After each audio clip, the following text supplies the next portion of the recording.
Sa isang mundong pinangungunahan ng mga espada at sorcery na tinatawag na Earthclear, isang tunay na revolusyon ang naganap ng ibunyag ang mga istatistika ng mga tao, na nagpapakita ng papel at kapangyarihan ng bawat individual sa isang magandang larangan na halos kapareho ng mga nasa ating planeta. Isang binatang lalaki ang naghagis ng mga baryang kinita niya noong araw na iyon sa ere na may maliit na ngiti sa kanyang mukha. Bigla, narinig niya ang iyak ng isang batang lalaki na nakatayo sa tabi ng kanyang ama, parehong nakaharap sa isang napakalaking berdeng slime.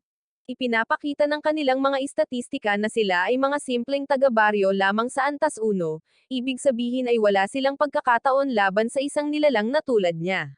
Sa sandaling iyon, ang binata na nakarinig ng iyak ay naghagis ng isa sa kanyang mga barya sa slime na parang ito ay isang pampasabog. Ang simpleng pagdikit ay ganap na nagwasak sa halimaw. Nang walang anumang kabayanihang pos, ang responsable sa pagliligtas sa kanila ay nagtanong sa mag-ama kung sila ay ayos lang, ngunit mabilis na nakalimutan ang kanyang tanong nang tumingin siya sa kanilang mga windows ng istatistika, na nagkomento na ang mga halimaw ay walang naiintindihan tungkol doon. Dahil dyan, inilagay ng binata ang 100 tansong barya na nahulog bilang samsam sa kamay ng bata at itinuro ang isang mahusay na paraan upang kumita ng pera sa pagsira sa mga halimaw na ito. Gayunpaman, ang bata ay takot sa mga nilalang at mas gustong lumayo sa kanila, agad na tinanggihan ang anumang pagkakataon na lumaban. Nang hindi sinusubukang kumbansihin siya, tumalikod ang lalaki upang umalis. Sa sandaling iyon, tinanong ng bata kung siya ba ay, nagkataon, ay isang dakilang bayani. Bilang tugon, ipinakita ng lalaki ang kanyang stat window, na iniwan ang dalawa pa na hindi makapaniwala. Ang kanyang pangalan ay Kagami Kuji, isang simpleng taga-nayon, ngunit sa ilang kadahilanan, siya ay level 999. Sa planetang Earthclear, si Kuji ay naninirahan sa isang maliit na bansang tinatawag na Hexeldria, na dating kilala bilang Japan. Simula nang magpakita ang mga halimaw doon, ang mga tao ay inatasan na ng mga tungkulin mula sa kapanganakan. Ang ilang mga individual ay nagtataglay ng mga espesyal na talento tulad ng mga mandirigma, salamangkero, pari, at monghe. Sa itaas nila ay ang mga may pambihirang kapangyarihan tulad ng mga pantas, dakilang bayani, at mga hari. Nasa pinakailalim ng hirarkiya na ito ang mga taga-nayon tulad ni Kuji, mga tila walang kapangyarihang nilalang na hanggang level 10 lang ang kaya nilang abutin at hindi kilala sa pagkakaroon ng anumang pagkakataon sa pakikipaglaban sa mga halimaw. Dahil dito, sila ay nabubuhay bilang mga magsasaka or tagapangalaga ng bahay tuluyan. Samantala, sa isang mas liblib na rehiyon ng Hexeldria, isang maliit na babae na nakahod ang lumapit sa pasukan ng sinaunang kuweba upang hanapin ang maalamat na banal na espada. Kasabay nito, sa Valman, ang malayang lungsod, naglalakad si Kuji sa mga kalye kung saan puro ang pamilihan, pinagmamasdan ang paggalaw ng mga mangangalakal at mamimili ng may ngiti. Sa kabila ng kanyang kalmadong kilos, sa likuran lamang niya, dalawang armadong individual ang nagpakita ng malaking pag-aalala tungkol sa katotohanan na 80% ng mundo ay sinakop na ng mga halimaw, at ang paglalakbay na kanilang sisimulan ay nilalayong labanan ang salot na ito.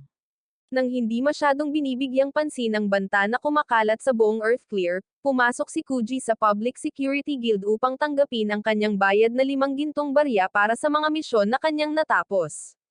Dahil malaking halaga ito, nagtataka ang mga adventurer sa paligid niya kung ilang halimaw ang napaslang niya para makuha ito. Kahit na maingat siya, nakakuha ng atensyon si Kuji gamit ang mga pambihirang kahangahangang ito. Habang nakatingin sa isang board na nagpapakita ng halaga ng iba't ibang mga bagay na makukuha sa guild, agad na itinoon ng lalaki ang pansin sa pinakamahal, isang chest na nagkakahalaga ng 10,000 ginto. Kailangan pa niya ng 4,520 pang ginto para mabili ito, kaya parang napakalayo pa rin ng pangarap niya. Para maiuwi ang chest, kailangan pa ni Kuji ng mas maraming pera, kaya tiningnan niya ang mission board. Sa board na ito, pinagpawisan ng malamig ang mga adventurer sa mga nakakabaliw na misyon sa pangangaso ng halimaw na hinihiling ng guild. Ayon sa kanila, tila determinado ang kabisera na tapusin ang mga tao sa pamamagitan ng pagpapadala sa kanila sa mga mapanganib na trabaho. Sa kabilang banda, sino mang makakumpleto ng gawain ay makakakuha ng napakalaking gantimpala. Sinuri ni Kuji ang isang flyer na humihiling ng pangangaso ng 30 asul na demonyo sa sinaunang kuweba, at nagpa siya kung paano niya gugugulin ang kanyang hapon. Sa isang maliit na entablado sa gitna ng kalye, ang parehong dalawa na nag-aalala tungkol sa paglaganap ng mga halimaw sa Earthclear ay hayagang nagsalita laban sa bilang ng mga mapanganib na misyong ipinapadala ng kabisera sa Valman. Ayon sa kanila, ang mga tao ngayon ay nangangailangan ng mga escort para lamang maglakbay sa pagitan ng mga lungsod dahil ang bawat rehiyon ay puno ng mga nilalang. Sa makatuwid, sinisisi nila ang lahi ng mga demonyo, na naglalabas ng mana na lumilikha ng mga kakilakilabot na nilalang na ito, na pinamumunuan ng pinakamalaking kaaway ng sangkatauhan, ang hari ng demonyo. Upang labanan ang kasamaang ito, si Rex, ang dakilang bayani, ay kumukuha ng mga boluntaryo na nagnanais na iligtas ang sangkatauhan. Habang sinusuri ng mga tao ang kanilang mga stat window, humanga sila nang matagpuan ang kanilang mga sarili sa harap ng isang dakilang bayani at isang pantas, na ang ilan ay nagbigay ng espesyal na atensyon sa babae dahil lamang sa ito ay lubhang kaakit-akit. Sa sandaling iyon, itinaas ng unang boluntaryo ang kanyang kamao at inialok ang kanyang lakas sa dalawa. Ang pangalawa, na malinaw na interesado sa pantas, ay humakbang din pasulong. Ang pangatlo, isang mandirigmang level 86, ay nagsabing siya ay nakikipaglaban sa mga halimaw sa loob ng 25 taon upang kumita ng pera. Gayunpaman, nakakagulat na tumugon si Rex na ang lalaking ito ay hindi kwalipikado para sa misyon. Total, ang dakilang bayani ay level 90 at hindi naniniwala na ang isang mandirigmang nasa mababang antas ay maaaring mag-ambag. Galit na galit ang boluntaryo at nagtanong na ang pantas sa tabi ni Rex ay level 42 lamang, habang naririnig ni Kuji ang reklamo ng lalaki habang kumakain ito ng ice cream sa plaza. Ikinatwiran ni Rex na ang babae ay isang pantas na magiging malaking suporta sa paglipas ng panahon, lalo na dahil siya ang prinsesa ng bansang ito, ang ikatlong anak na babae ni Haring Simon, na tinanggap ang kanyang kapalaran bilang isang pantas at sinanay ang buong buhay niya para dito. Siya si Kanazoki Kurol Hexeldria, isang babaeng may marangal na prinsipyo. Namangha sa presensya ng prinsesa, naniniwala ang karamihan na ang pagkatalo ng Demon King sa anak ng hari ay maaaring magbalik ng katatagan sa mundo. Sa gitna nito, isang paring level 80 ang nag-alok na sumali sa kampanya, ngunit tinanggihan siya ni Rex dahil sa pagiging masyadong matanda, na sinasabing babagalan niya ang grupo kung mahaba ang paglalakbay. Bilang tugon, isa pang pari, sa pagkakataong ito ay 20 taong gulang, ang humiling na sumali sa koponan, ngunit muli, tinanggihan siya ni Rex, na ikinatwiran na hindi niya maisip na ang isang tulad ng binata na iyon ay magiging mas malakas sa hinaharap. Sumunod, ipinakilala ni Tina Bills, isang 16 na taong gulang na priestess na nasa level 50, ang kanyang sarili sa dakilang bayani at tinanong kung ano ang iniisip nito tungkol sa kanya. Halatang kinakabahan siya, pinagpapawisan ng malamig, hanggang sa tinanggap siya ng lalaki sa party ng nakangiti. Natural, lahat ay nagtanong kung bakit, at sumagot si Rex na ang babae ay may magandang kinabukasan sa hinaharap, bagamat malinaw na tinitingnan niya ang mga bahagi ng kanyang katawan na hindi gaanong kapaki-pakinabang sa labanan. Sa panunood ng eksena, agad na nalaman ni Kuji kung anong klaseng lalaki siya, isang taong tila mas interesado sa prestihiyo ng pagkatalo sa Demon King, lalo na kung kasama nito ang magagandang babae, at ang iba ay hindi rin talunan. Nang buksan ni Rex ang isang huling pwesto sa party, ang humakbang pasulong ay isang mangkukulam na may kakaibang visual appeal, lalo na sa pagitan ng kanyang leeg at baywang. Sa medyo ironic na tono, naisip ni Kuji na talagang mahalaga para sa isang pinuno na magkaroon ng kanyang mga motibasyon.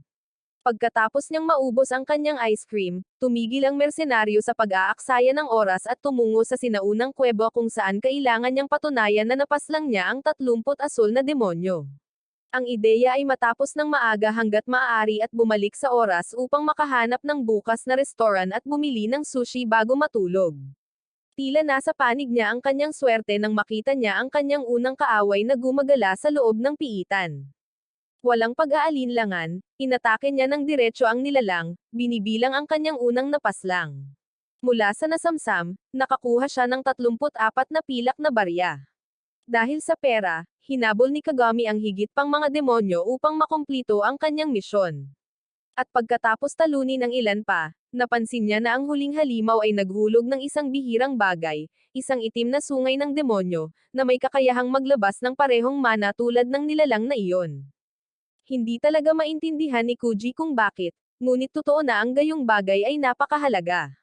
Matapos talunin ang 15 asol na demonyo, natuwa siya nang makahanap siya ng tila isang kumpol kung saan maaari niyang tapusin ang ilan ng sabay-sabay.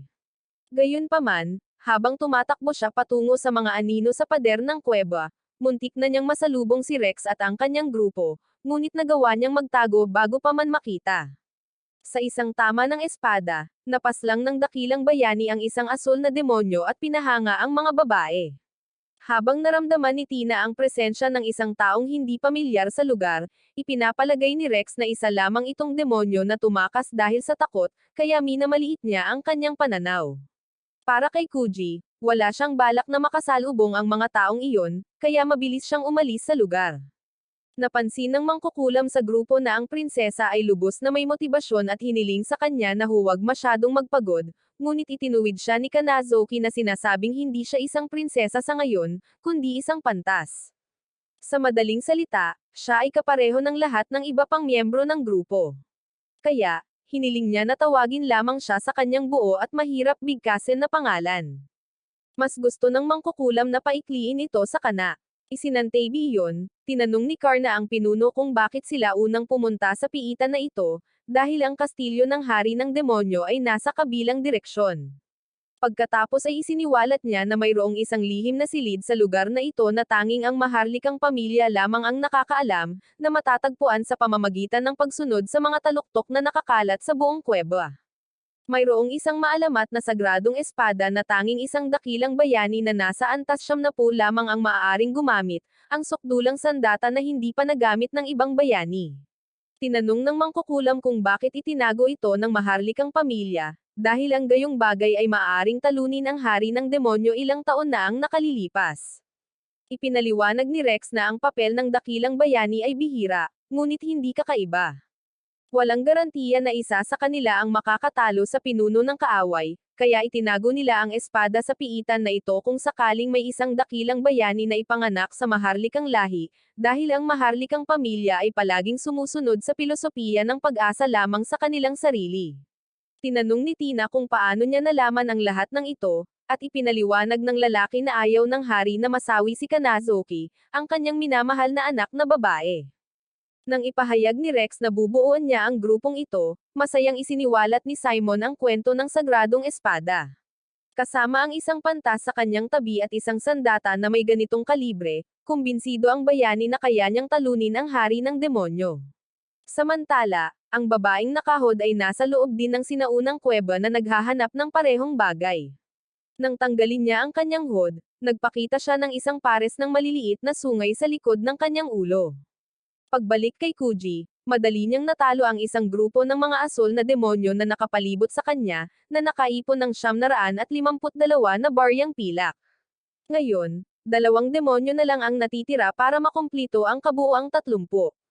Sa sandaling iyon, sinubukan siyang tambangan ng isa sa mga nilalang mula sa likuran, ngunit inaasahan na ni Kuji ang pag-atake at gumanti gamit ang isang nakakasawi na atake. Bigla, tumakbo ang babaeng nakahod lampas sa kanya at dumaan sa 3 asol na demonyo na hindi man lang nagtangkang umatake sa kanya. Sa kabilang banda, si Kuji ay isa sa mga target ng mga halimaw, kaya agad siyang inatake at napaslang sila ng walang kahirap-hirap. Matapos talunin ang 3, naging mausisa siya tungkol sa babaeng iyon. Malapit, nakapaslang si Rex ng maraming asol na demonyo at, pagod na pagod, nagsimulang magtanong kung bakit napakarami nila sa sinaunang kuweba. Ipinaliwanag ni Karna na ang anumang grupo na may mas mababa sa 4 na level 70 adventurer ay tatapusin sa lugar na ito, ngunit itinuro ng pinuno na ang bilang ng mga nilalang na ito ay hindi normal. Habang ginagamot sila ni Tina, hiniling ni Kanazoki sa kanya na pagalingin agad ang dakilang bayani. Mababa ang mana ni Tina, kaya nakaramdam siya ng ginhawa na hindi pa nasaktan si Karna sa ngayon. Sinabi ng mangkukulam na sanay na siyang pumasok sa mga piitan ng mag-isa, kaya malamang na hindi siya magiging problema. Gayunpaman, Pakiramdam ni Prinsesa Kanazuki ay maaaring maging pabigat siya sa koponan, ngunit tiniyak siya ni Rex, na sinasabing ang pantas ay matapang na nakikipaglaban, at pagkatapos ay itinuro na natagpuan na nila ang lugar na kanilang hinahanap. Sa loob ng silid na bato kung saan nakapatong ang maalamat na espada, nakatagpo ng grupo ang babaeng may hood. Naramdaman ni Kanazuki ang isang pambihirang mahiwagang kapangyarihan na nagmumula sa kanya, na nagtulak kay Rex na maghinala na siya ay isang demonyo, isang bagay na magpapaliwanag sa hindi pangkaraniwang dami ng mga asul na demonyo sa piitan. Galit na galit dahil ang maalamat na espada ay wala sa dapat nitong kinaroroonan, ipinakita ng dakilang bayani ang kanyang puot sa natural na kaaway ng sangkatauhan. Nagsanib puwersa ang buong grupo upang tapusin siya ng tuluyan, ngunit si Kuji ay nagpakita na parang isang palaso at hinaranggan ang mga nakakasakit na spell. Hindi niya sinang-ayunan ang isang pag-atake ng grupo laban sa isang simpleng babae, at nang tanungin kung sino siya, isiniwalat niya na isa lamang siyang taga-nayon na dumadaan. Hindi naniniwala si Rex, lalo na't nahadlangan ng lalaki ang ilang malalakas na atake gamit lamang ang kanyang mga kamay. Dahil hindi nila ito matanggap, ipinakita ni Kuji ang kanyang status window upang patunayan ang kanyang punto. Kumbinsido na ang kanilang pakikitungo ay isang ordinaryong taga-nayon, tinanong ni Kanazuki kung bakit niya pinoprotektahan ang isang demonyo. Ikinatuwiran ni Kuji na ang mga sungay ng batang babae ay isa lamang aksesorya sa buhok at ang batang babae ay talagang kanyang nakababatang kapatid na babae. Ayon sa kanya, ang dalawa ay dumating para sa isang misyon at nakakuha ng ilang asul na sungay ng demonyo. Kahit natanggapin niya ang paliwanag na iyon, nais malaman ni Rex kung nasaan ang maalamat na espada. Ipinaliwanag ni Kuji na pumunta siya sa kuwebang ito ilang panahon na ang nakalipas at nakakita ng isang bagay na mukhang mahalaga, kaya kinuha niya ito at ibinenta sa isang mangangalakal sa palengke. Nabaliw si Rex nang makita ang pagwawalang bahala ng lalaki sa isang maharlikang relikya na puno ng mana ng mga sinaunang pantas at hindi niya maintindihan kung paano nagawang gamitin ng lalaking ito ang sandata, dahil sinasabing mga dakilang bayani lamang ang dapat na may kakayahang gawin ito. Tungkol doon, inamin ni Kuji na napakabigat nito, ngunit nagawa pa rin niya itong dalhin. Dahil walang naniniwala sa kanya, itinaas ng taga-nayon ang base na naglalaman ng espada, isang napakalaki at napakabigat na bloke ng bato, gamit ang sarili niyang mga kamay. Gulat na gulat, tinanong ni Rex kung ano ang antas ng lalaking ito at ipinakita muli ni Kuji ang kanyang katayuan, na lalong ikinagulat ng dakilang bayani. Dahil sa inis, ipinaalala ni Kanazuki sa kanya na ang espada ay isang mahalagang bagay ng kanyang pamilya at mahalaga sa buong mundo at dahil walang paraan para makaganti si Kuji sa isang bagay na napakahalaga, hiniling ng prinsesa sa kanya na sumali sa grupo upang talunin ang hari ng demonyo. Inamin ni Kuji na hindi siya masyadong interesado sa buong usapin ng hari ng demonyo, kaya tumanggi siyang maging bahagi ng koponan. Naguguluhan, tinanong ng prinsesa kung hindi ba siya lalaban para sa kayamanan at kaluwalhatian at sumagot siya, kayamanan oo pero kaluwalhatian hindi gaano. Sa makatuwid, dahil ginawa niya ang lahat para iligtas ang batang babae, hiniling ni Kanazuki sa kanya na kahit man lang lumaban para sa mga taong magdurusa kung manalo ang hari ng demonyo sa digmaan. Kung hindi pa sapat iyon, iaalok ng prinsesa ang sarili niyang kamay sa kasal kung papayag si Kuji na sumali sa kampanya. Gayunpaman, tinanggihan ng lalaki ang lahat ng mga pribilehiyo at gantimpalang ito dahil hindi niya man lang itinuturing na isang tagumpay ang pagkatalo sa hari ng demonyo at hindi siya naniniwala na ang maharlikang pamilya ay tunay na nagmamalasakit sa mga taong nagdurusa. Bilang pagtatapos, hinawakan ni Kuji ang kamay ng batang babae at bago umalis ng bulwagan, sinabi niya kay Rex sa kanyang tainga na hindi niya maintindihan kung paano gumagana ang buhay. Habang paalis sila sa sinaunang kuweba, sinabi ng babae na matagal na niyang hinahanap ang isang taong katulad ni Kuji at pagkatapos ay nagmakaawa siya rito na pakasalan siya, na naglagay sa kanya sa isang napakahirap na sitwasyon. Walang bahid ng kahihiyan, sumagot siya na marahil sa loob ng 100,000,000 taon, pagkatapos ay nagpaalam sa batang babae at naglakad palayo. Ngunit nang sundan niya itong muli, ipinaliwanag ni Kuji na hindi ito dapat sabihin ng isang bata at sa totoo lang, mas gusto niya ang mga babaeng may sapat na gulang na may magandang kurba. Gayunpaman, gumanti ang babae at sinabing hindi nila kailangang magpakasal ngayon. Maaari na lang silang maghintay ng 3 taon. Dahil hindi alam kung paano siya tatanggihan muli, Inilipat ni Kuji ang usapan at tinanong kung ano ang gusto niya gamit ang sagradong espadang iyon. Ipinaliwanag niya na ang kanyang ama ay may malubhang sakit at naisip niya na baka masawi ito kung sakaling makuha ng isang dakilang bayani ang maalamat na talam. Dahil sa kuryosidad, sinabi ni Kuji na gusto niyang malaman kung sino ang kanyang ama at pagkatapos ng ilang segundo ng pag-aatubili, sa wakas ay umamin ang babae. Ang kanyang ama ang hari ng demonyo. Nakakagulat na nanatiling kalmado si Kuji matapos marinig iyon at isiniwalat pa na nakilala na niya ang matandang demonyo dati ngunit hindi tumanggi na tapusin ito dahil dito. Sa katunayan, hindi naniniwala si Kuji na ang pagpaslang sa kanya ay makakalutas ng anumang problema. Ang totoo, ang mana mula sa mga sungay ng demonyo ang lumilikha ng mga halimaw na umaatake sa mga tao, na nangangahulugang gusto man nila or hindi, ang mga demonyo ay palaging huhulihin at lilipulin ng sangkatauhan. Tumatama iyon sa kaibuturan ng mga paniniwala ng babae dahil ang kanyang layunin ay lumikha ng mapayapang pakikipamuhay sa pagitan ng dalawang lahi. Ngunit agad na sinabi sa kanya ni Kuji na ang pagpapakasal sa isang tao ay hindi rin makakalutas ng anuman.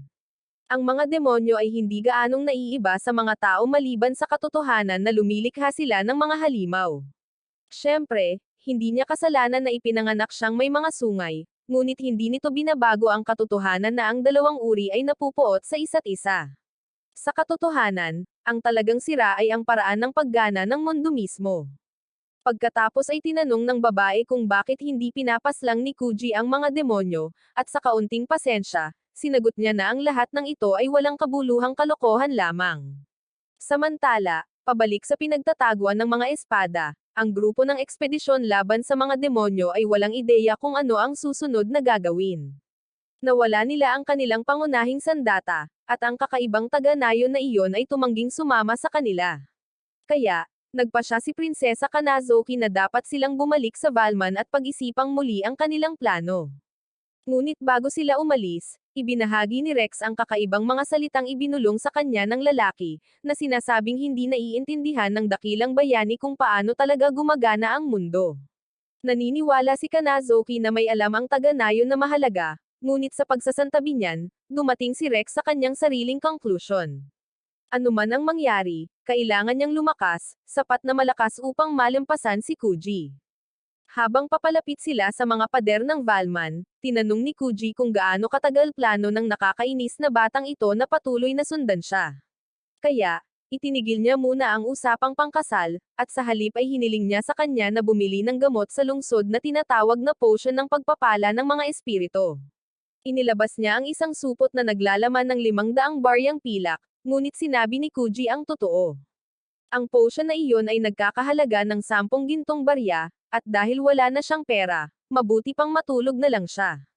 Ngunit tumanggi ang babae na umatras, at hiniling sa kanya na pahiramin siya ng pera. Total, kailangan niyang iligtas ang kanyang ama, at handa siyang gawin ang lahat. Dahil kapag napaslang siya ng mga tao, tiyak na hahabulin nila ang iba pang mga demonyo. Gayunpaman, ikinatwiran ni Kuji na ang pagliligtas sa hari ng demonyo ngayon ay hindi makakapigil sa kanya na atakihin, at sa kalaunan, darating ang araw na mapapaslang pa rin siya. Nang marinig iyon, agad na natigilan ang babae. Pagkatapos ay tinanong ni Kuji kung bakit tila hindi niya kinamumuhian ang mga tao, at ipinaliwanag niya na sa kanyang isipan, ang pagkamuhi sa sangkatauhan ay walang binabago, dahil ito ay isang digmaan na parang walang katapusan sa hindi mabilang na mga kadahilanan.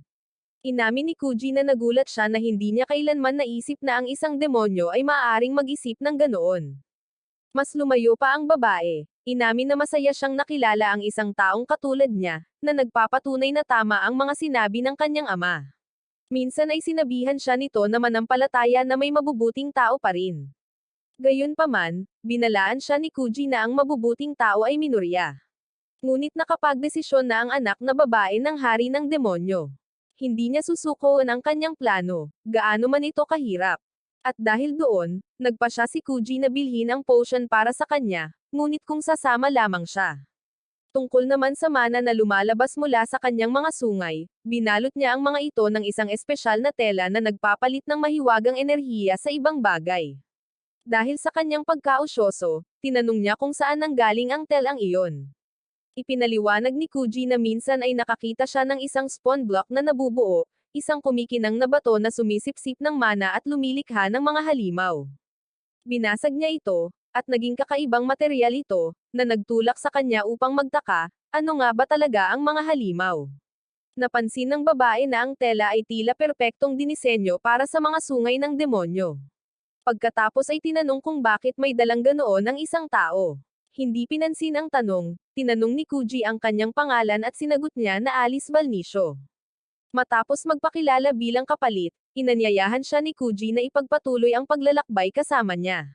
Pagpasok pa lang nila sa malayang pamilihan ng lungsod, hindi may tago ni Alice ang kanyang pananabik.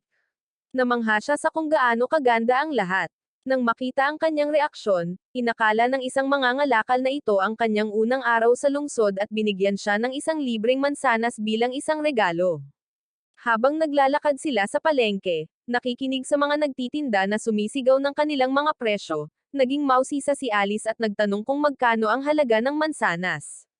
Ipinaliwanag ni Kuji ang humigit kumulang 150 baryang tanso. Sa 1,000 tanso, makakabili ka ng disenteng pagkain, at sa 1 baryang pilak, masisiyahan ka sa isang buong piging. Kailangan ng 10,000 baryang tanso para makagawa ng isang pilak, at 10,000 baryang pilak para maging katumbas ng isang ginto. Sa 1 baryang ginto, makakabili ka ng isang maliit na bahay, habang ang isang marangyang mansyon ay nagkakahalaga ng humigit kumulang 50. At tulad ng sinabi niya, ang potion ng pagpapala ng espiritu ay nagkakahalaga ng 10 baryang ginto, isang napakataas na presyo. Iyon ay dahil ito ay isang gamot na may kakayahang gamutin ang halos anumang bagay, kahit nabawasan ang mga kulubot at pabagalin ang pagtanda ng balat. Sa madaling salita, ito ay isang kayamanan na hindi kahit lahat ng maharlika ay kayang gamitin ito minsan sa isang taon. Napagtanto ni Alice kung gaano siya ka-innocent na isipin na mabibili niya ito gamit lamang ang 500 baryang pilak.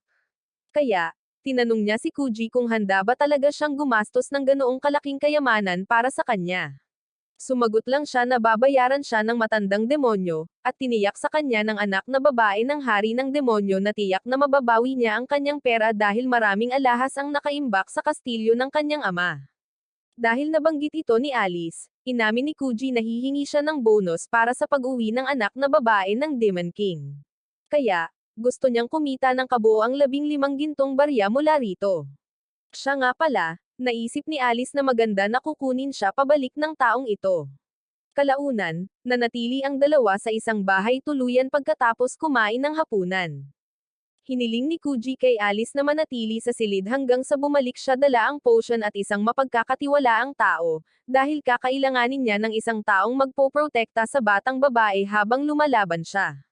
Bago umalis, nilinaw ng lalaki na hindi dapat buksan ng babae ang pinto para sa kahit sino. Samantala, sa madilim na kalangitan sa gabi, nagtitipon ng mga itim na ulap kasama ng kidlat, na nagliliwanag sa paglipad ng daan-daang higanteng ibon. Sa likod ng isa sa mga ibong ito, isang demonyo ang sabik na magpang-inag sa sangkatauhan. Sa loob ng silid ng bahay tuluyan, pinag-isipan ni Alice ang mga bagay na narinig niya kanina.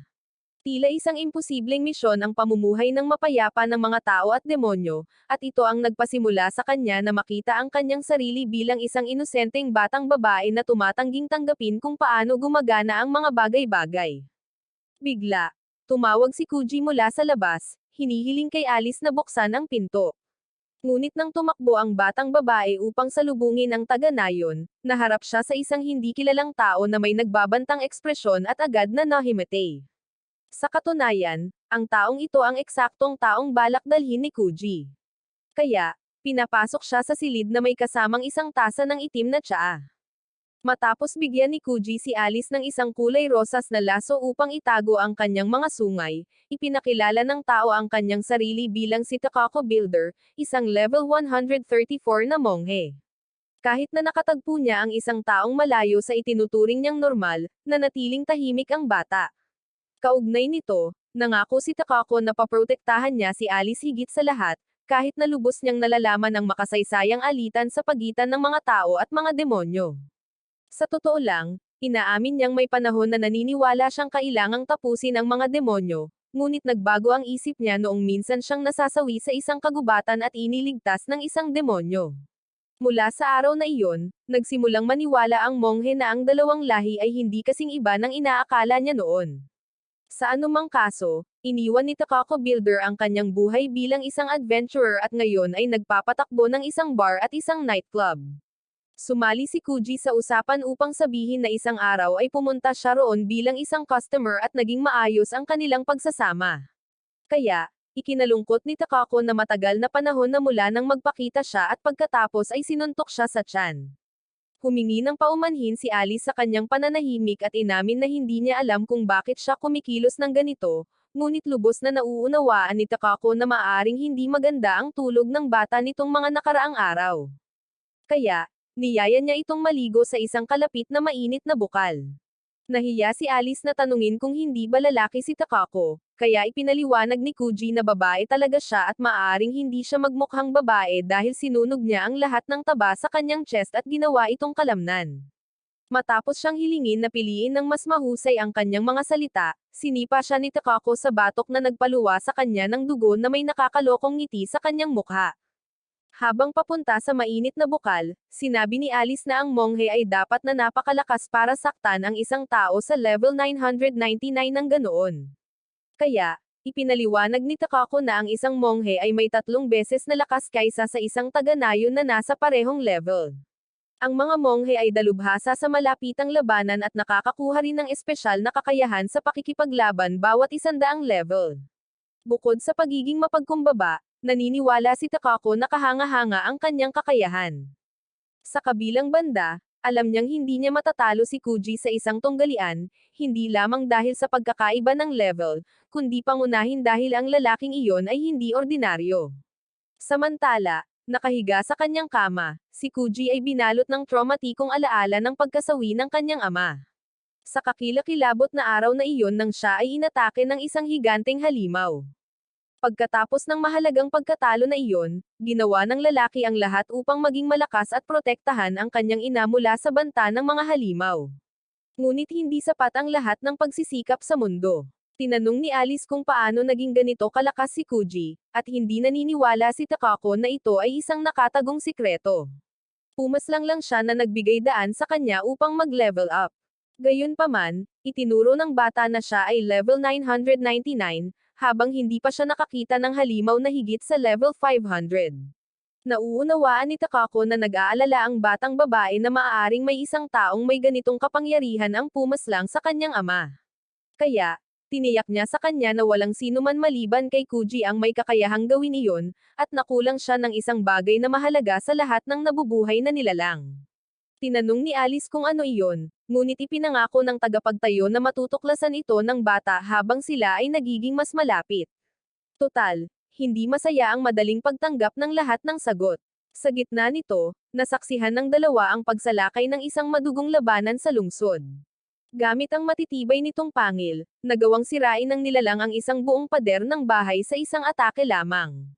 Parang hindi pa sapat iyon, napansin nila na literal na umuulan ng mga buffer sa Valman, at kasabay nito, sinalakay si Kuji ang kanyang silid ng isa sa mga halimaw na ito.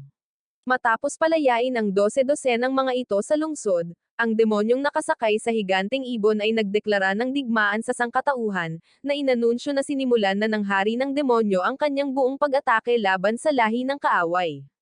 Kinuha ni Kuji ang Bayfer sa kanyang silid at inihagis ito sa isa sa mga ibon, pagkatapos ay napagtanto niyang nagkamali siya dahil ang samsam ay mapupunta sa mga kamay ng isang taong hindi pamilyar sa lungsod.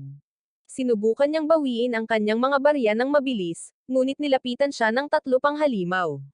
Tulad ng ginawa niya sa una, inihagis niya ang 3 baboy ramo sa mga ibon sa kalangitan. At ang hindi inaasahang pagsabog ay nagpapaniwala sa demonyo na may isang dakilang bayani sa lungsod.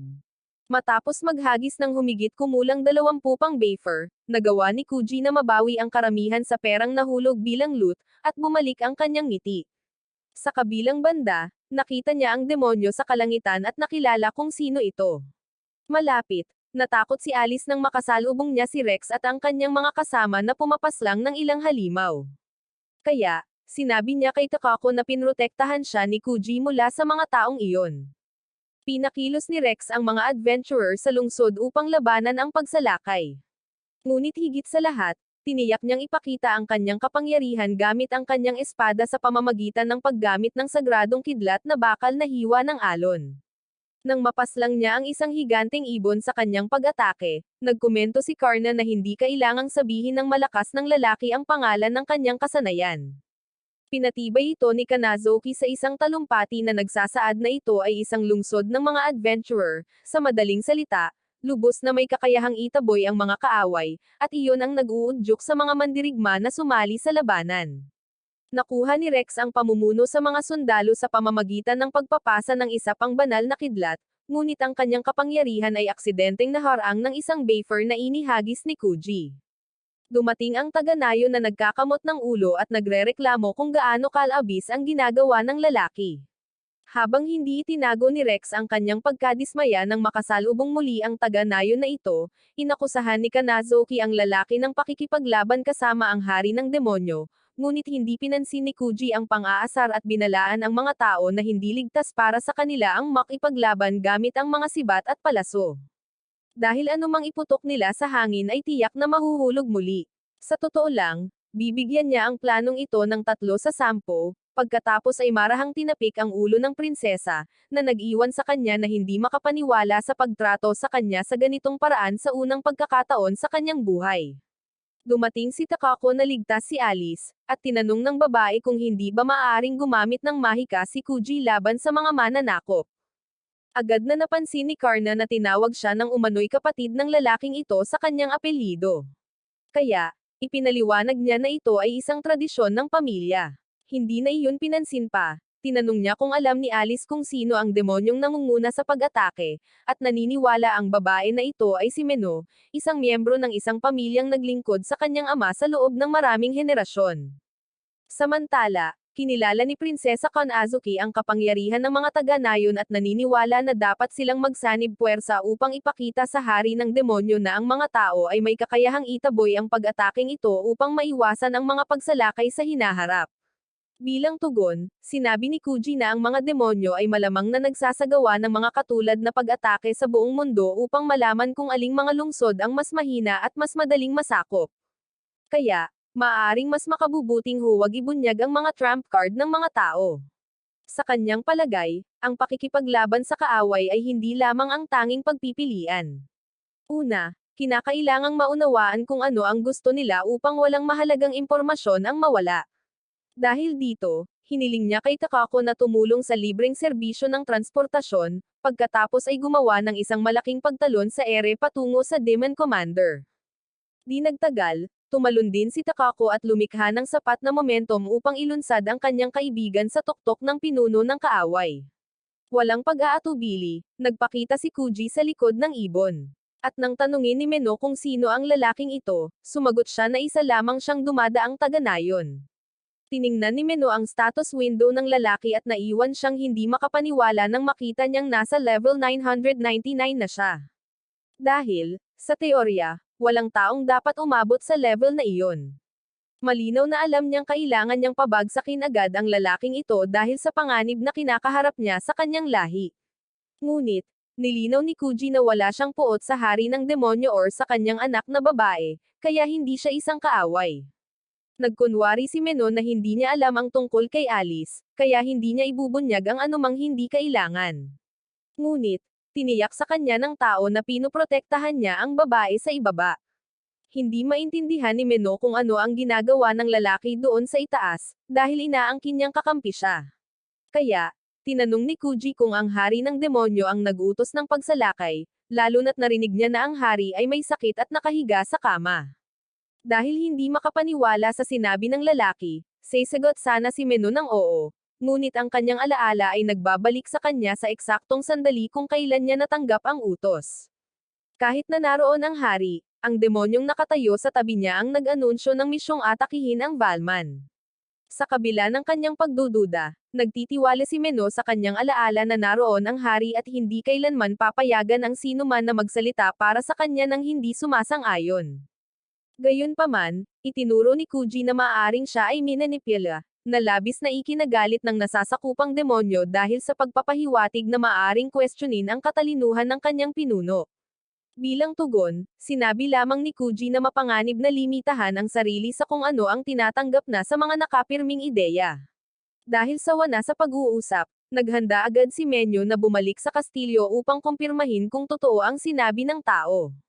Ngunit, hiniling ni Kuji sa kanya na maghintay sandali bago simulan ang pagpaslang sa lahat ng higanteng ibon na nakapalibot sa lugar, dahil maaari niyang samantalahin ang pagkakataon na kumita ng madaling pera.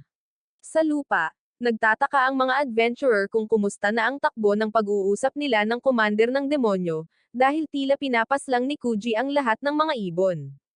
Sa anumang kaso, humingi ng tulong si Tina Bills para sa mga nasugatan, kaya ang iba pang miyembro ng grupo ay pumunta upang tulungan siya. Pagkabalik ni Kuji mula sa pagpaslang sa mga ibon, lalong nawalan ng pasensya si Menyo, ngunit ipinaliwanag ng lalaki na hindi ligtas para sa kanya na bumalik ngayon. Kung ang hari ng demonyo ay kontrolado, isang commander na tapat sa kanya ang tatapusin ng mga nagsasabwatan, kaya mas makabubuti para kay Meno na makahanap ng paraan upang makapasok sa kastilyo mamaya.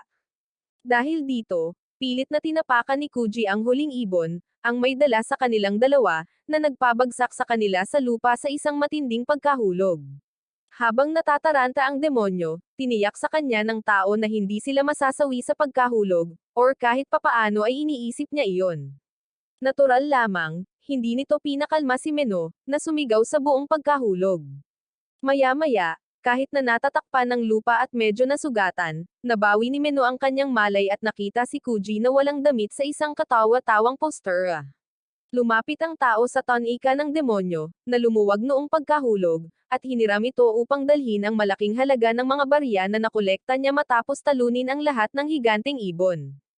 Pagkatapos ay tinanong ni Kuji ang pangalan ng commander, at sumagot siya, Meno Eyebrowser. Ang pamilyang Eyebrowser ay naglingkod sa hari ng demonyo sa loob ng maraming henerasyon, at si Meno mismo ay naglingkod sa hari at sa prinsesa sa loob ng 3 taon.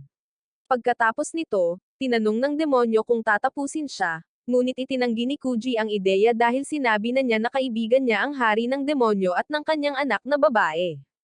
Hindi maintindihan ni Meno kung paano nagmamalasakit ang isang tao sa mga demonyo, kaya ipinaliwanag ni Kuji na ang walang katapusang digmaang ito ay umiiral lamang dahil ang mga demonyo ay hindi sinasadyang naglalabas ng isang aura na lumilikha ng mga halimaw.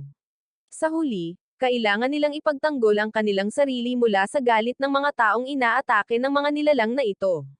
Kung hindi iyon ang kaso, marahil ay posible na maisip ang isang mas mahusay na pagkakasundo sa pagitan ng parehong lahi. Matapos punuin ang bag ng mga barya, sinabi ng binata na babalik siya kinabukasan kasama si Alice upang makapaglakbay silang lahat ng magkasama patungo sa kastilyo ng hari ng demonyo. Nagbabala si Meno na ang paggawa nito ay magiging kaaway siya ng mga demonyo at sangkatauhan, ngunit mahinahong ipinaalala sa kanya ni Kuji na nangako siya kay Alice. Bukod doon, gusto niyang makita mismo ang sitwasyon. Habang paalis ang lalaki, sa kabila ng kanyang pag-aalala, pinayagan ni Meno ang kanyang sarili na ngumiti ng bahagya sa pag-iisip na ang kanyang hari at prinsesa ay tunay na may kaibigang tao. Kinaumagahan, habang nag-aalmusal, sinabi ni Alice na masaya siya na nakausap ni Kuji si Commander Meno. Sa pagpapalit ng usapan, tinanong ni Kuji kung nakatayo pa rin ang bar ni Takako at sumagot ang bata na maayos ang lahat at maagang umalis si Takako upang maghanda ng mga bagay para sa paglalakbay. Sa puntong iyon, nagpasya si Kuji na asikasuhin ang transportasyon. Akala ni Alice ay maglalakbay sila sakay ng kabayo dahil aabutin lamang ito ng 6 na araw, ngunit ipinaliwanag ng lalaki na ang mga kabayo ay takot sa mga demonyo. Kayang pigilan ni Alice ang kanyang mana, ngunit hindi kaya ng commander. Dahil doon, nakaisip si Kuji ng isang paraan na magpapahintulot sa kanila na maglakbay sa parehong bilis ng isang kabayo, bagamat may kinalaman ito sa isang bagay na medyo hindi pangkaraniwan. Kaya, kasama si Alice, hinanap ng tao ang isang pares ng mga sentor. Ang mga hybrid ng kabayo at tao ay nagpakita ng matinding kayabangan, na nagsasabing ayaw nilang tinatitigan ng tinatawag nilang mababang uri ng basura. Sa kabila ng pagturing sa kanilang sarili bilang mga nakahihigit na nilalang, literal nilang hinihila ang karwahe ng isang tao. Sa sandaling iyon, sinabihan sila ng kotsero na tumigil sa pagsasalita at magsimulang gumalaw, hinampas sila ng letigo. Hindi pangkaraniwan ang kanilang reaksyon. Kumilos sila na parang ang paghagupit ay lubos na kasiya siya. Nahihiya, ipinaliwanag ni Kuji na ang mga nilalang na parang kabayo ay nag-aalok ng ganitong uri ng serbisyo at humihingi lamang ng mga paghagupit bilang kabayaran. Pagkatapos nito, umalis ang mga sentor ng masaya. Di nagtagal, natagpuan ni Takako sina Alice at Kuji sa isang medyo mahirap na sitwasyon. Di nagtagal, nakatagpo nila si Meno, na nagpalipas ng gabi sa pagtatago sa kagubatan. Yumuko ang commander sa harap ng prinsesa at humingi ng tawad sa pag-atake sa isang lungsod kung saan siya naroroon. Ngunit nagpakita si Alice ng malaking empatiya at pinatawad siya ng walang pag-aalinlangan. Sa wakas, nagpasalamat din si Meno kay Kuji para sa lahat ng kanyang nagawa. Habang pinutol ni Takako ang usapan upang linawin na nakita niyang napakagwapo ng commander ng demonyo. Nagulat ang demonyo at pinagalitan ni Alice dahil sa walang galang nitong reaksyon, dahil si Miss Takako ay isang kahangahangang tao. Bigla, lumabas ang grupo ni Rex mula sa mga palumpong matapos mahuli sina Kuji at ang kanyang mga kasama ng walang pahintulot. Sa katunayan, mayroon talaga siyang koneksyon sa mga demonyo at ang batang babae ay hindi niya kapatid. Habang inaakusahan ang tao, pinalibutan nila ang kalabang grupo upang pigilan silang makatakas. Binigyan ni Kuji ng zero ang kanilang estratehiya at hinampal si Kanazoki sa noo matapos magpakita sa harap niya ng may hindi kapani-paniwalang bilis. Ayon sa kanya, hindi matalino na palibutan ang isang taong mas malakas kaysa sa iyo. Sinubukan ni Rex na hampasin si Kuji gamit ang kanyang espada at hiniling na huwag maging arrogant ang kanyang kaaway. Nilinaw niya na hindi siya susuko dahil siya ang bayani at ang kanyang tungkulin ay labanan ang kasamaan. Bilang tugon, hinawakan ni Kuji ang talam sa isang hindi kapani-paniwalang galaw, na siyang dahilan kung bakit tinawag siyang kakaiba ni Rex. Galit na galit, itinuro ni Karna na maraming tao ang nasugatan dahil sa pag-ataking isinagawa ng commander na naroon at tumanggi siyang balewalain iyon. Naunawaan ni Kuji ang kanyang punto at hiniling sa demonyo na humingi ng tawad. Kaugnay nito, nagalit si Meno at itinampok ang maraming beses na kinailangang tiisin ng kanyang lahi ang mga pag-atake na mas malala kaysa sa kahapon. Tumanggi si Rex na makinig, naniniwalang lahat ng demonyo ay masama nang walang pagbubukod. Tinanong ni Kuji kung sino ang lumikha ng panuntunang iyon at sinabing ang mga taong tulad ni Alice ay malayo sa kasamaan. Tungkol sa kanya, isiniwalat niya na ang babae ay anak ng hari ng demonyo. Agad na naging alerto ang mga adventurer, ngunit ipinaalala sa kanila ni Kuji na hinayaan lamang nila ang babae na umalis ng araw na iyon dahil hindi nila ito nakita bilang isang banta. Ikinatwiran niya na ang mga demonyo ay nagdudulot lamang ng pinsala dahil sa mga halimaw na nalilikha ng mana sa kanilang mga sungay, at iyon ang dahilan kung bakit hindi niya pipigilan ang dakilang bayani sa pagpaslang sa hari ng demonyo. Gayunpaman, bukod sa mga halimaw, hindi sila naiiba sa mga tao. Sa huli, sinabi ni Kuji na hindi niya hahayaang tapusin nila ang kanyang mga kaibigan. Dahil dito, binali ng taga-nayon ang talam ng dakilang bayani gamit ang kanyang mga kamay at pina-atras si Rex sa takot. Gayunpaman, ikinatuwiran ni Tina na ang demonyong sumalakay sa lungsod ay masama. Kaya, pinilit ni Kuji si Meno na yumuko at humingi ng tawad, sinusubukang pagaanan ang sitwasyon. Sinabi niya na may kakaiba sa utos na ibinigay ng hari ng demonyo na salakayin ang Valman, kaya makatarungan na imbestigahan bago parusahan ang commander ng kaaway na responsable sa pagsalakay. Tinanong ni Kanazoki kung ano ang ibig niyang sabihin, kaya ipinaliwanag ni Kuji na ang pinuno ng mga demonyo ay nagnanais ng kapayapaan sa sangkatauhan. Kaya, hindi makatuwiran para sa kanya na mag-utos ng pag-atake sa isang lungsod ng tao. Bukod pa rito, sinabi ni Alice na ang kanyang ama ay may sakit. Hindi naniniwala si Rex na ang kakaibang taga-nayon na ito ay maaaring may alam ng ganito, kaya isiniwalat ni Kuji na personal niyang nakilala ang pinuno ng lahi ng mga demonyo. Nabigla ang grupo ng mga adventurer sa impormasyong ito. Habang binibigyang diin ni Kuji na ang mga puwersa ng demonyo ay hindi pa umaatake sa anumang lungsod ng tao bago nito dahil sa isang dahilan. Bagamat ang kanilang mana ay lumilikha ng mga halimaw, hindi nila kontrolado ang mga nilalang na iyon, kaya makatarungang sabihin na ang parehong lahi ay gumaganti lamang laban sa mga banta sa kanilang buhay. Sa makatuwid, hindi matalino na gabayan lamang ng pagtatangi. Dahil ayaw makinig, Iginiit ni Karna na ang mga demonyo ang kaaway at naglunsad ng isang bowl-ang apoy sa kalabang grupo, na nakatakas sa huling sandali. Naniniwala ang salamangkero na ang taga-nayon ay maaaring na brainwash at binaliwala ang anumang pagkakataon na makinig sa kanya. Napagtanto ni Kuji na ang mahinahong pakikipag-usap ay hindi gagana, nagpa siya na umalis sa lalong madaling panahon. Sinubukan ni Rex at ng kanyang mga kasama na sumunod, ngunit naiwan sila. Habang tumatakas, bumulong si Kuji na ang ideyang ito ng pagkakasundo sa pagitan ng mga lahi ay tila medyo komplikado, ngunit naniniwala si Alice na nakinig ang mga adventurer sa kanyang sasabihin. Kalaunan, natagpuan ng grupo ang transportasyon na inayos ni Meno. Nakakagulat, iyon din ang karwaheng hinihila ng mga kakaibang sentor. Nilinaw ng dalawa na ang mga tao ay hindi karapat-dapat at marumi, ngunit bilang pasasalamat sa pagpapalaya sa kanila ng mga demonyo, nangako silang dadalhin ang grupo saan man kinakailangan.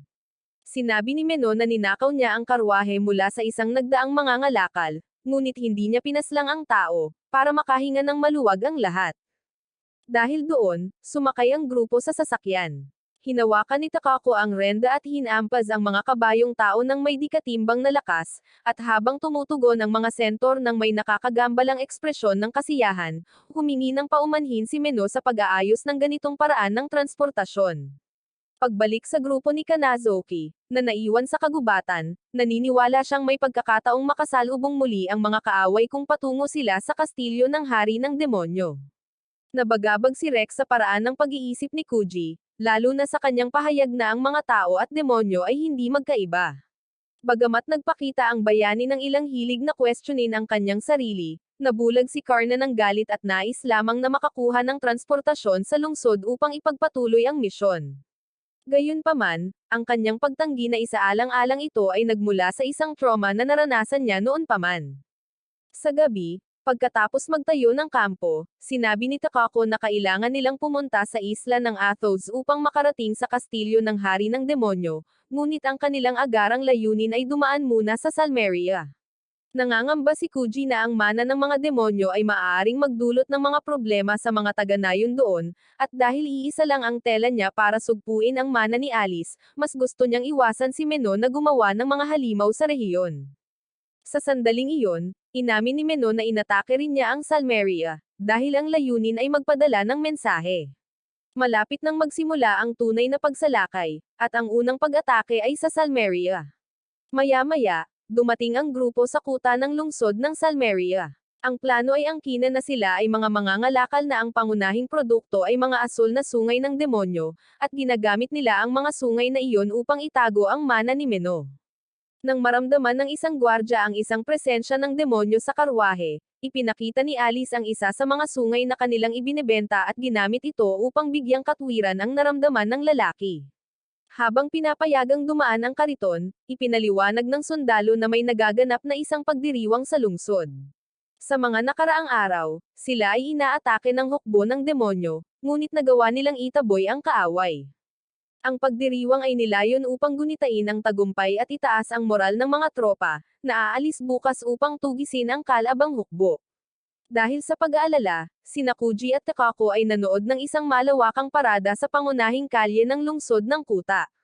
Naniniwala silang ang kontra-atake ng Salmeria ay napaaga, dahil wala silang kaalaman sa tunay na lakas ng kaaway. Bukod dito, ang isang direktang paghaharap sa ganitong laki ay maaaring mangahulugan ng katapusan ng anumang pag-asa para sa kapayapaan sa pagitan ng dalawang lahi. Dahil sa sitwasyon, iminungkahi ni Kuji na pasukin ang kastilyo ng hari ng demonyo bago dumating ang mga puwersa ng Salmeria. Sa ganoong paraan, maaari nilang makausap ang hari ng demonyo, mapigilan ang hukbo ng demonyo, at maisama ang sinumang demonyong gustong tumakas. Pinagpawisan sina Meno at Alice, habang mahinahong ipinaliwanag ni Takako na ang pag-atake sa isang hukbo ng harapan na may dalawang tao lamang ay isang medyo walang ingat na estratehiya. Bukod pa riyan, posible na ang hari ng demonyo ay tunay na nagnanais na lipulin ang sangkatauhan. Gayunpaman, sinabi ni Kuji na haharapin niya ang hari kung kinakailangan, ngunit bilang isang ikatlong puwersa sa digmaan, isang nagkakaisang grupo na naghahangad ng magkakasamang buhay sa pagitan ng mga tao at mga demonyo. Nagulat ang lahat sa kanyang pahayag. Nagpatuloy siya sa pagsasabing maraming katulad ni Alice dyan, at posibleng tipunin ang mga tumututol sa digmaan at subukang pigilan ang tunggalian bago pa ito lumala. Dahil sa lakas ng loob, idineklara ni Alice ang kanyang suporta para sa ikatlong puwersa. Tinanong ni Kuji kung sigurado siya, dahil maaaring mga hulugan ito ng pakikipaglaban sa kanyang sariling ama. Inamin ni Alice na umaasa siyang hindi ito aabot sa ganoon, ngunit ang kanyang puso ay sumasang-ayon sa mga taong nakikita ang mga tao at mga demonyo bilang pantay. Siyempre, pinanatili ni Takako ang kanyang panata na protektahan si Alice. Samantala, naglilingkod si Meno sa hari at sa prinsesa, na lumikha ng isang maikling panloob na tunggalian. Sa huli, sumali ang commander sa ikatlong puwersa dahil sa katapatan kay Prinsesa Alice Balnicio. Nang gabing iyon, sinasamantala ang pagdiriwang, bumili si Kuji ng 2 ice cream at sinabing malamang na mananatiling sarado ang West Gate hanggang sa umalis ang task force. Parang ang Salmeria ay lubos na nakatutok at may motibasyon para sa kontra-atake. Ngunit dahil wala ng paraan para umalis sa ngayon, mas mabuting kumain na lang sila ng vanilla cone hanggang sa oras na para kumilos. Hindi pa nakakatikim ng ganito si Alice at naantig siya sa malamig na lasa. Nag-aalala si Kuji na baka ayaw na niyang kumain ng hapunan kung kakain na siya ng panghimagas ngayon, ngunit tiniyak sa kanya ng batang demonyo na marami pa rin siyang kakainin. Pagkatapos noon, pumunta ang dalawa sa isang restaurant at, nagkataon, nakasalubong nila ang grupo ni Rex sa loob. Agad silang tumakbo palayo para iwasan sila, ngunit sa pagkakataong ito ay ayaw pa rin itong palayain ng 4. Sa ngayon, nakatakas sina Kuji at Alice, bagamat may posibilidad pa rin na matagpuan sila. Sa sandaling iyon, nakita nila ang mga sundalo sa gitna ng parada na nakikipaglaban sa isang level 24 grap blogger. Nag-alala si Alice, ngunit ipinaliwanag ni Kuji na isa lamang itong demonstrasyon ng task force na aalis para sa digmaan bukas. Sa kanyang palagay, ang pagpaslang sa isang mahinang halimaw upang mapataas ang moral ay isang medyo walang kwentang palabas. Gayunpaman, nawalan ng kontrol ang mga bagay-bagay nang, bigla, isang level 213 Infernal Beast Berserker ang tumalon sa malapalakang nilalang. Naalala ni Alice na nakita niya ang halimaw na iyon noon. Habang ang mga sundalong dating puno ng kumpiyansa ay kitang-kitang nanginginig ngayon sa harap ng galit na higanti. Sa isang atake lamang, ikinalat ng Infernal Beast ang mga mandirigma at nagdulot ng kaguluhan sa parada. Para bang hindi pa sapat iyon, marami pang mga berserker ang bumagsak mula sa langit at kumalat sa buong Salmeria, na nagpapahiwatig na ang sitwasyon ay mas malala kaysa sa inaakala ni Kuji. Gaya ng dati, ang level 999 na taga-nayon ay nagsimulang magtrabaho, nililinas ang teritoryo mula sa mga mananakop habang kumikita rin ng pera sa proseso. Samantala, tulad ng dati, nawala sa paningin ng grupo ng mga prinsesa ang lalaki. Iminungkahi ni Tina na ipaalam nila sa mga taga-bayan ang tungkol sa lalaking tumutulong sa mga demonyo, dahil sa ganoong paraan ay maaaring makatulong sila sa paghahanap sa takas. Natatakot si Rex na baka agresibo ang reaksyon ni Kuji dito at tuluyang makasakit ng isang sibilyan. Ngunit lubos na nagdududa si Kanazuki na ganoon siya kadelikado. Total, noong mga sandaling nakatagpo nila si Kuji, hindi siya kailanman naging pag-alit. Kahit na tila tinutulungan niya ang mga demonyo, hindi naniniwala ang prinsesa na masamang tao siya. Natural, iniisip ni Karna na ito ay isang ganap na kalokohan, dahil si Kuji ay nasa panig ng mga halimaw na umaatake sa Salmeria at ilang iba pang mga lungsod.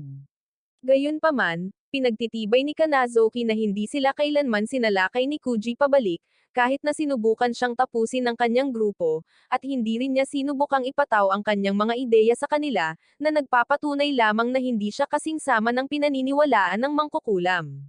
Sumang-ayon si Rex kay Kanazuki, na lalong nagpagalit kay Karna, lalo na't malayang naglalakad ang anak na babae ng hari ng demonyo sa lungsod, na parang isa lamang siyang turista. Gayunpaman, kailangan pa ring tanungin ng prinsesa at ng dakilang bayani si Kuji upang malaman kung bakit siya kumikilos ng ganito. Kaya nagpa siya silang puntahan siya at unawain kung ano talaga ang nangyayari. Sa sandaling iyon, nakarinig ang grupo ng isang malakas na pagsabog na nagmumula sa lugar kung saan ginaganap ang pagdiriwang, at pumunta sila upang tingnan ito. Nang walang pag-aaksaya ng oras, nakarating sila sa gitna ng pag-atake ng halimaw, at ginamit ni Kanazoki ang kanyang banal na kalasag upang protektahan ang isang lalaking malapit ng mapaslang ng isa sa mga kaaway. Dahil alam niyang hindi magtatagal ang kalasag, sinabihan niya ang taga-nayon na tumakbo, ngunit ito ang nag-aalala tungkol sa prinsesa at ayaw niyang isakripisyo nito ang sarili para sa kanya.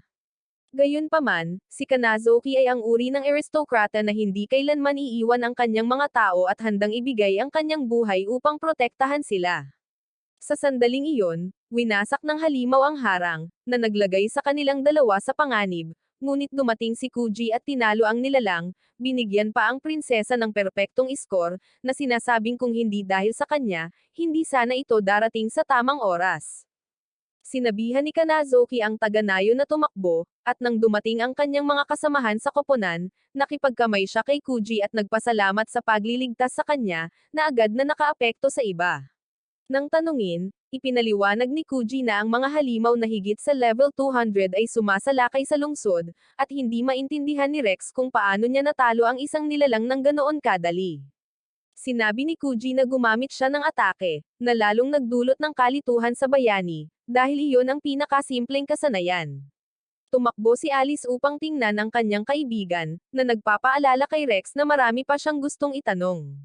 Gayunpaman, ang lungsod ay nasa ilalim pa rin ng panganib, at hindi iyon maaaring balewalain ngayon, kaya gusto ni Kuji na bumalik sa laban. Tinanong ni Karna kung hindi ba siya kakampi ng mananakop, ngunit wala siyang pasensya na sumagot sa sandaling ito. Bigla, isang scout mula sa Selmaria ang dumating na nagmamadali upang ipaalam sa prinsesa at sa dakilang bayani na ang pagsalakay ay malayo pa sa matapos.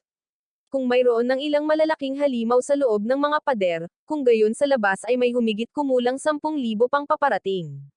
Sa kasong iyon, nagpasya si Rex na ang pinakamahusay na aksyon ay ang umatras, muling mag-organisa, at kalaunan ay bawiin ang Selmaria. Ipinahayag ni Kanazoki na oras na para ilikas ang mga mamamayan ng bayan at humingi ng tulong kay Kuji. Pumayag siyang tawagan ang kanyang mga kaibigan sa bahay tuluyan. Gayunpaman, bago umalis, hiniling niya sa grupo ng mga adventurer na alagaan si Alice habang wala siya. Naniniwala ang lahat na katawa-tawa ito, dahil siya ang anak ng hari ng demonyo, ang pinakamalaking kaaway ng sangkatauhan. Gayunpaman, naniniwala si Kuji na kung tunay na balak ng mga tao na saktan si Alice, hindi sila mag-aalangan ng ganito, at dahil may mga tanong si Rex, wala siyang mapapala sa pananakit dito. Iminungkahi ni Karna na maaaring hindi mangyari ang mga bagay ayon sa kanyang inaasahan. Dahil doon, yumuko si Kuji at mapagpakumbabang hiniling sa kanila na alagaan ang babae, at ang paraan ng kanyang pagsasalita ay nag-iwan sa lahat ng miyembro ng grupo na lubos na naintriga. Sa huli, umalis ang taga-nayon para sa kanyang misyon. Pinukaw ni Karna si Alice, sinabing inabandona na siya, ngunit mariing hindi sumasang-ayon ang babae. Kung nagtitiwala si Kuji sa mga taong ito, nagtitiwala rin siya sa kanila. Niyakap naman ni Kanazoki ang bata at sinabing maaasahan niya sila dahil pinili rin nilang maniwala kay Kuji. Sa huli, binigyang diin niya na ang bata ay hindi mapanganib, na siyang nagbigay sa kanya ng kumpiyansa. Gayunpaman, nanatiling naghihinala si Karna at malinaw na hindi niya nagustuhan ang kanyang nakikita. Samantala, ang mga taga-bayan ay sinamahan patungo sa silangang tarangkahan ng mga sundalo at ng grupo ng mga adventurer ni Prinsesa Kanazoki. Nagpakita sina Meno at Takako, at nang makita nila si Alice sa mga kamay ng mga taong iyon, agad silang naging masungit. Gayunpaman, tumakbo si Alice upang ipaliwanag na ang mga bagay ay hindi ayon sa kanilang nakikita. Tinanong ni Rex kung silang dalawa ba ang tinawag ni Kuji, at nasaktan si Takako ng muling pagkamalang lalaki. Ipinaliwanag ni Alice na si Takako ay isang babae, na ikinagulat ng mga adventurer. Maging si Meno ay umamin na siya ay nagulat, na lalong nakasakit sa damdamin ni Takako, hanggang sa punto na nagbanta siyang kikilos ng agresibo upang itama ang kanilang pag-uugali. Hiniling ni Kanazoki sa lahat na manatiling kalmado, dahil hinanap sila ni Kuji upang mapanatiling ligtas si Alice. At kung magsisimulang mag-away ang lahat ngayon, maaaring masira ang plano. Hindi maintindihan ni Takako kung anong plano ang kanilang pinag-uusapan, dahil hindi man lang nila nakita ni Meno ang taga-nayon. Nagbubunsod ito ng tanong kung saan napunta si Kuji, At sa sandaling iyon, isang sundalo ang nagmamadaling dumating, nagbabala na isang lalaki ang nakaharap sa buong kawan ng mga halimaw. Dahil alam na alam niya kung sino ito, napagtanto ni Alice na ito ang plano ni Kuji noon pa man. Alam niya na kung babagsak ang lungsod, mas lalawak ang agwat sa pagitan ng mga tao at mga demonyo, nagagawa ng mapayapang pakikipamuhay. Kaya naman lumalaban siya upang matiyak na hindi babagsak ang nayon. Mabilis na umakyat ang babae sa balikat ni Takako upang habulin ang kanyang kaibigan, at sumunod si Meno sa likuran. Sa huli, nagpa siya rin sina Kanazoki at ang kanyang mga kasama na sumama. Kasabay nito, sinisikap ni Kuji na magretiro ng maaga sa pamamagitan ng pagsira sa bawat halimaw na nakikita niya sa unahan. Gayunpaman, kahit na siya ay level 999, isa pa rin siyang taga-nayon, na nangangahulugang wala siyang ganoong mapanirang kakayahan. Sa katunayan, nahihirapan siyang harapin ang napakalaking hukbo ng mga kaaway hanggang sa puntong nagsimula siyang mapagod ng husto. Nang dumating sina Takako, Alice, at Meno sa larangan ng digmaan, nagpakita si Rex at ang iba pa sa likuran nila, na nagrereklamo na hindi naghintay ang mga nasa unahan. Tinanong ni Takako kung tutulong sila, at sumagot ang dakilang bayani na hindi siya maaaring basta na lang tumayo sa ganitong sitwasyon. Hindi rin niya maintindihan kung bakit mag-isa lang si Kuji sa paggawa ng lahat, at ipinaliwanag ni Takako na malamang ayaw ng binatang lalaki na may masawi. Sa totoo lang, nakikipaglaban siya para sa parehong mga demonyo at mga tao sa tunggalian na ito, dahil kung matatalo ang Salmeria, ang puot na nararamdaman ng mga tao sa mga demonyo ay tataas ng walang humpay, na magiging imposible para sa pakikasama sa pagitan ng dalawang lahi. Gayunpaman, itinuro ni Rex na ang lalaki ay patungo sa kasawian, kahit na nasa level 999 na. Ayon sa bayani, ang kawalang ingat ay hindi katapangan. Tungkol dyan, sinabi ni Takako na hindi iniisip ni Kuji ang pag-iingat or katapangan. Tinatanong lang niya ang sarili kung dapat ba siyang sumuko or hindi, at kung makakamit ba niya ang kanyang layunin. May kulang kay Kuji na mahalaga sa bawat nabubuhay na nilalang, ang takot sa kasawian at ang pag-aatubili na masawi.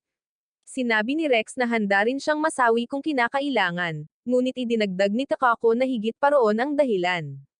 Nang makita ang taga-nayo na sumisira sa napakaraming halimaw, nagtataka si Rex kung saan niya nakuha ang labis na lakas at kung ano ang nagtutulak sa kanya na kumilos ng ganito. Ipinaliwanag ni Takako na ang dahilan ng binata ay hindi gaanong naiiba sa dahilan ng dakilang bayani, at dahil nagtatrabaho siya sa isang bar, natural lamang na marami na siyang narinig na bagay. Halimbawa, alam niya na ang pamilya ni Rex ay pinaslang ng mga halimaw habang naglalakbay, tulad ng pagpaslang ng isang halimaw sa ama ni Kuji. Noong bata pa siya, tinanong ng bata kung bakit naging pera ang mga halimaw nang masawi sila, na siyang bagay na pinakakailangan ng mga tao para mabuhay. Dahil doon, nahumaling ang taga-nayon sa pagpaslang ng mga halimaw, dahil nakikita niya ang gantimpalang pumupuno sa kanyang mga kamay ng bawat tagumpay. Gayunpaman, dahil sa kanyang uri, palagi siyang puno ng mga pagdududa, dahil bilang isang taga-nayon, siya ang dapat na mahina na nangangailangan ng proteksyon.